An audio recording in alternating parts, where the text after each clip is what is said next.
Donc, après avoir fait la déclaration en Wolof, je m'en vais vous livrer cette déclaration que j'ai voulu adresser au public sénégalais à partir de notre base ici à Thiès. Je commencerai par remercier très sincèrement tous ceux qui ont bien voulu répondre à notre invitation. Je veux citer les journalistes, les membres et sympathisants du Parti éthique, les amis, les proches. Le 24 mars 2024, le peuple sénégalais a exprimé, à travers son vote, son aspiration profonde au changement, à la rupture et à l'avènement d'une gouvernance plus fondée sur l'éthique, la transparence et la responsabilité. La bonne gouvernance et son corollaire, la transparence, constituent le pilier essentiel de la refondation de la confiance entre les gouvernants et les gouvernés. Ce choix démocratique devait conduire les nouvelles autorités à lutter plus résolument contre les infractions économiques et financières, ce qui nécessite une double approche.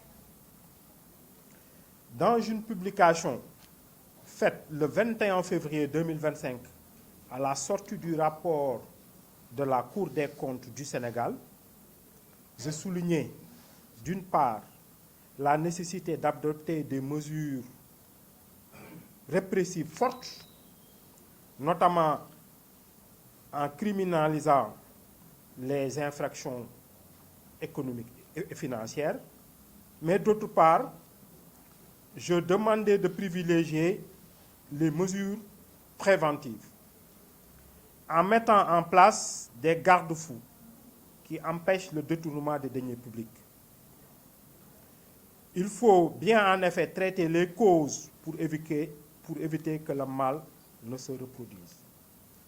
Je proposais, entre guillemets, la mise en place d'une chaîne de contrôle, aussi bien interne qu'externe, dans toute l'administration pour réduire sensiblement les manquements observés dans la gestion des finances publiques.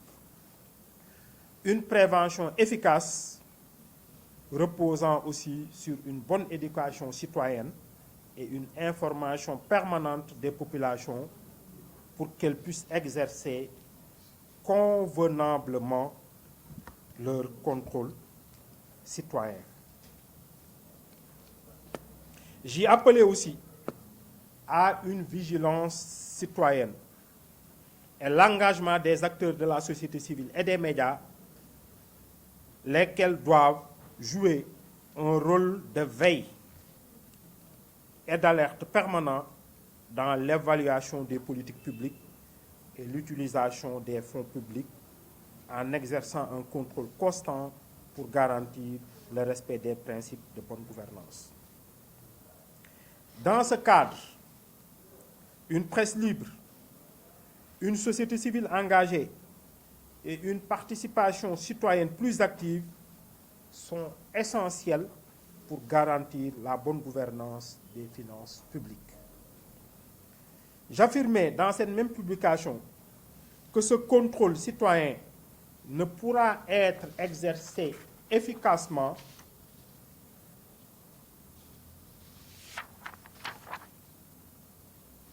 s'il n'y a pas un accès permanent du public à l'information et une publication des rapports périodiques à temps. C'est à l'aune de cet espoir légitime et de cette exigence de rupture que doit aujourd'hui être appréciée la question centrale de la transparence, notamment à travers l'adoption de la loi 2025-15 du 4 septembre 2025 sur l'accès à l'information. Cette loi, qui était aussi une exigence forte des assises nationales, une revendication constante de la société civile, des acteurs politiques et des citoyens, a été accueillie avec beaucoup d'espoir. Elle a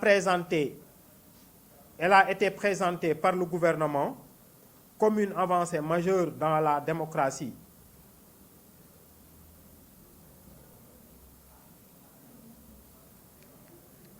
Et le gouvernement souligne dans son exposé de motifs une ambition claire et louable. Entre guillemets, instaurer un débat constructif et donner aux citoyens les moyens légaux et opérationnels leur permettant de fonder leur opinion sur des informations émanant de sources authentiques et fiables. C'est dans ce contexte d'espoir que, le 8 janvier 2026, j'ai initié une démarche citoyenne pour participer à l'effectivité de cette loi et partant à l'exercice de transparence. Des courriers ont ainsi été adressés simultanément à 3 des plus hautes institutions de la République: la Présidence de la République, la Primature et le ministère des Finances. L'objet de la demande était précis et d'un intérêt public majeur: obtenir le montant exact des fonds spéciaux, aussi appelés fonds politiques, alloués au président de la République et au Premier ministre pour les exercices budgétaires 2025 et 2026. Vous n'ignorez pas, en effet, toutes les allégations et passions qu'avait suscité ce sujet précis. Je tiens cependant à préciser que ma demande concerne uniquement le montant global de ces fonds, qui fait l'objet de nombreuses spéculations dans l'opinion publique, et non leur destination ou leur utilisation. L'intention derrière cette requête n'était pas la polémique. Cette intention n'était pas polémique, mais plutôt pédagogique. Il s'agissait de démontrer par l'exemple comment tout citoyen, acteur politique ou membre de la société civile pouvait désormais utiliser la loi pour obtenir des informations officielles et crédibles. L'objectif ultime était de promouvoir une culture de la vérification et de l'information sourcée, afin de prémunir le débat public contre le fléau des fausses informations et d'éviter à l'avenir l'utilisation perverse de cette information pour museler les citoyens et surtout les acteurs politiques de l'opposition. La demande a été envoyée le 8 janvier 2026. Le délai maximum de traitement, fixé à 15 jours francs par l'article 19 de la loi, a donc expiré le 24. Or,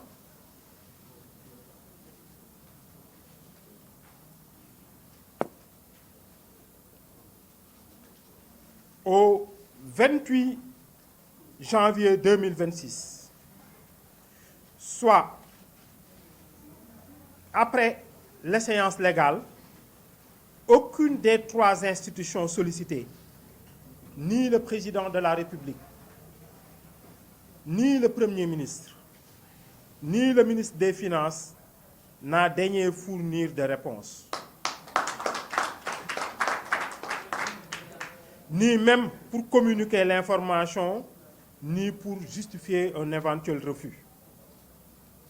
Il est important de rappeler que le délai de traitement imparti par la loi à la JUCETI, c'est-à-dire au regard des articles 17, 18 et 19, sont les suivantes.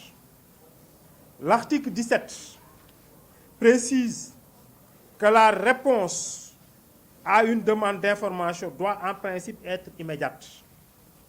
L'article 18 dit clairement que si une instruction préalable est nécessaire, la réponse doit intervenir dans un délai de 8 jours francs suivant la réception de la demande.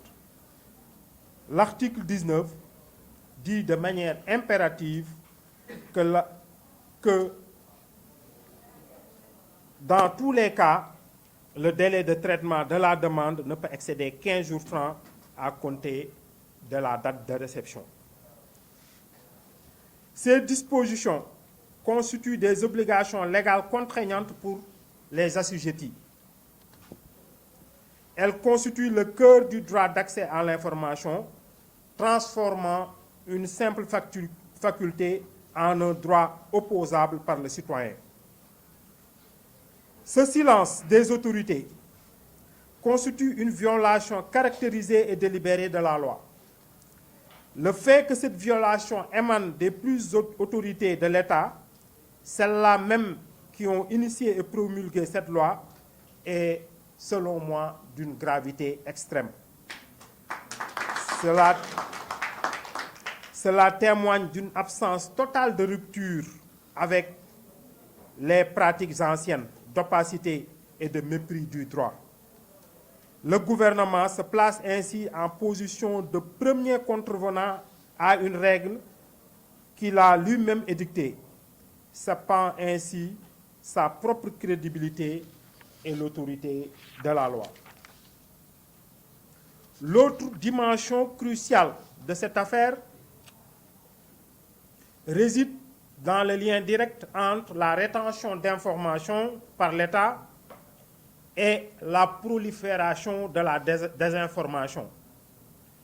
En refusant de communiquer les données officielles sur un sujet aussi sensible que les fonds spéciaux, le pouvoir exécutif crée un vide informationnel.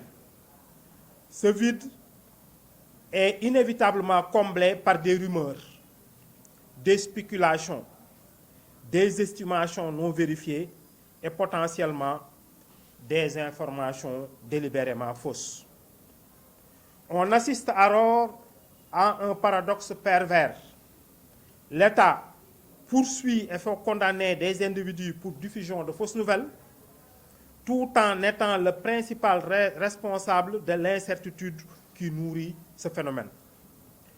En privant les citoyens et les journalistes de la bonne information, celle qui est authentique et fiable, il les expose à l'erreur ou à la manipulation pour ensuite les sanctionner.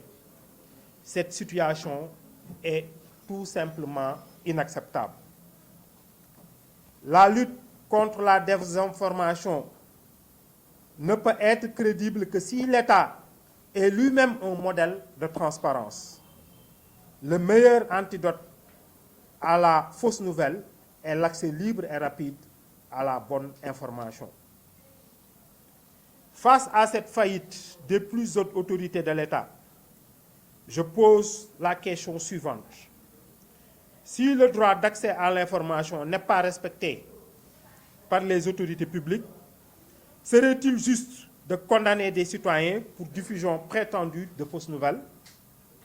Un juge ne peut, selon moi, équitablement statuer sur la fausseté d'une allégation si la vérité factuelle est délibérément dissimulée par ceux qui en ont la garde. C'est pourquoi j'estime qu'il faut inverser la situation. Il faudra maintenant mettre les autorités qui non seulement n'ont pas respecté la parole, n'ont pas respecté leur engagement, mais ont sciemment violé la loi qu'elles ont elles-mêmes adoptée. Il faut donc mettre ces autorités-là au banc des accusés. La loi sur l'accès à l'information instaure un régime de sanctions à l'encontre des assujettis en cas de manquement à leurs obligations. Par conséquent, j'annonce solennellement que je vais mettre en œuvre ces dispositions pénales en déposant dans les jours à venir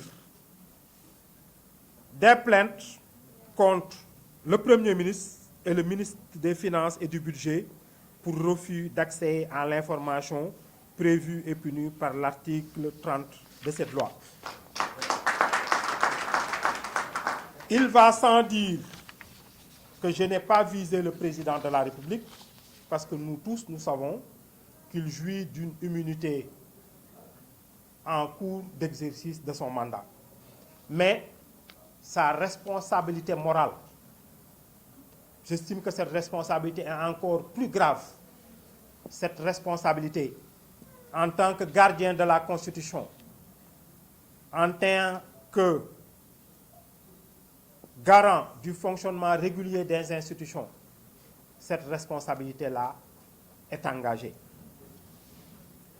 J'estime enfin que la redevabilité, c'est-à-dire l'obligation pour ceux qui exercent le pouvoir dans des postes de responsabilité de rendre compte de leur gestion, est un impératif. En effet, on ne peut pas briguer le suffrage de ses concitoyens ou accepter de hautes et prestigieuses fonctions et refuser la contrepartie qui consiste à agir en toute transparence et à rendre compte. C'est un impératif catégorique, surtout dans nos pays sous-développés où le chômage, la pauvreté et le non-accès aux services publics de base sont encore à des niveaux inquiétants. Je vous remercie de votre attention.